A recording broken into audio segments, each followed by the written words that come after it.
Hello and welcome back to Bookish.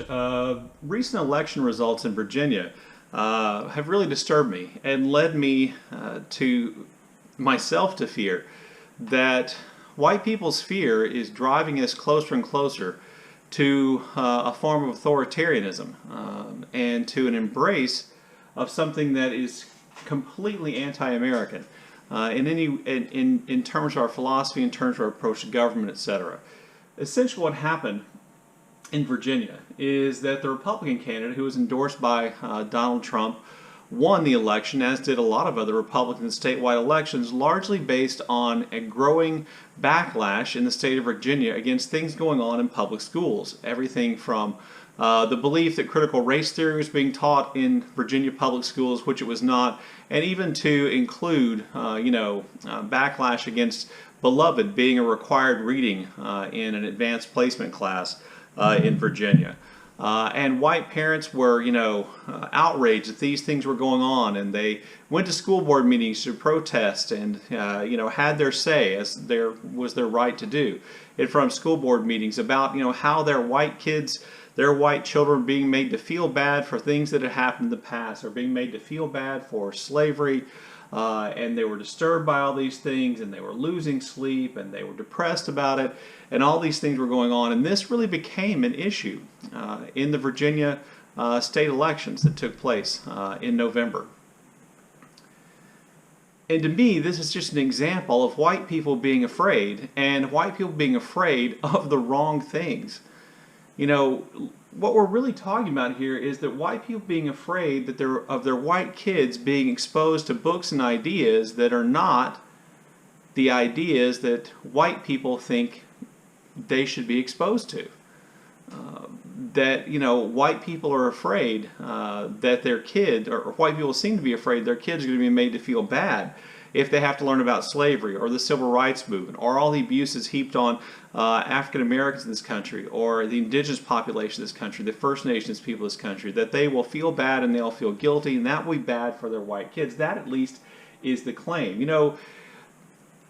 I can't help but think about this issue in that as they are framing it in ironic terms, because still in the state of Virginia there are high schools named after the Confederate President Jefferson Davis. I'd be willing to bet you there's a Robert E. Lee High School, and I haven't done research, but I'd be willing to bet you that other Confederate leaders, men who fought a war to protect the institution of slavery, who rebelled against the United States government and carried out an armed attack on the United States government,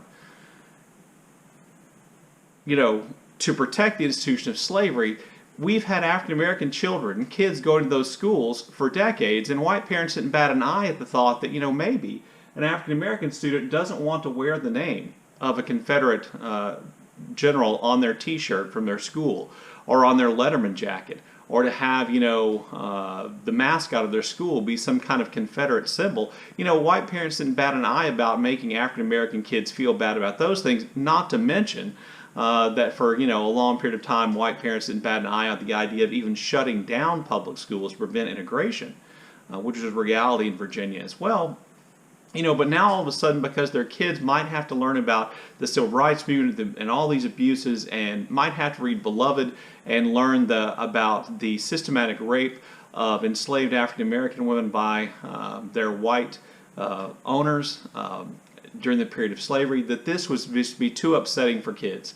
I don't really believe that they're afraid. I will legitimately say that I am sure that there are cases in which teachers perhaps were overzealous and went too far in describing, and in talking about how people should feel about these books in the past. I think that's entirely possible, but that's not a matter to decide state elections on.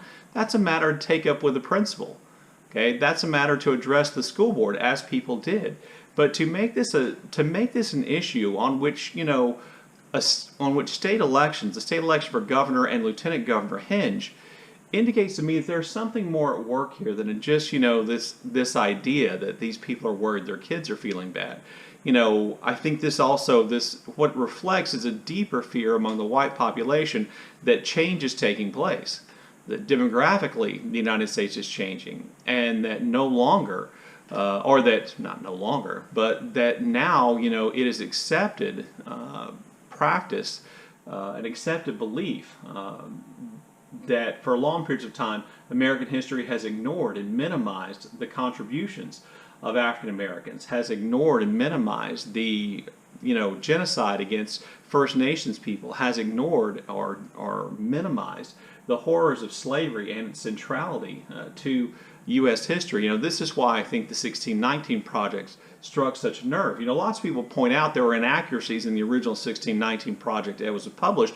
Most of those have been fixed, and they weren't really huge fundamental inaccuracies, but most of those have been fixed. So the book comes out, but all we hear about the 1619 Project is how it's revisionist history and how it's wrong. Well, all history is revisionist history.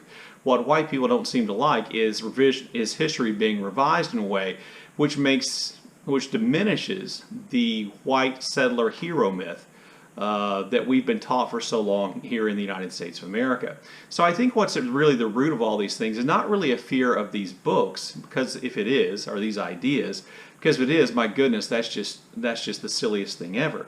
But it's really a fear of change, a fear of what that demographic change is going to mean and how it's reflected. I mean, how else can you explain, other than this real fear of change, how a group of rational white people who just a year before helped to